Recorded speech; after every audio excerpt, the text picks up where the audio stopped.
sa mundong ito, laking tuwa ng magulang mo, at ang kamay nila ang iyong ilaw.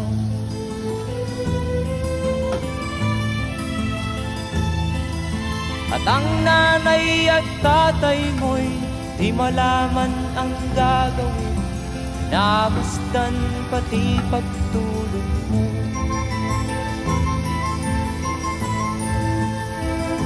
At sa gabi nagpupuyat ang iyong nanay sa pagtimpla ng gatas mo.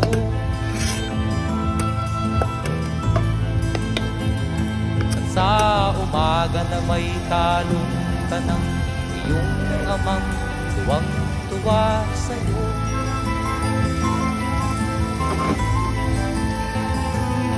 Ngayon nga ay malaki ka na, nais mo'y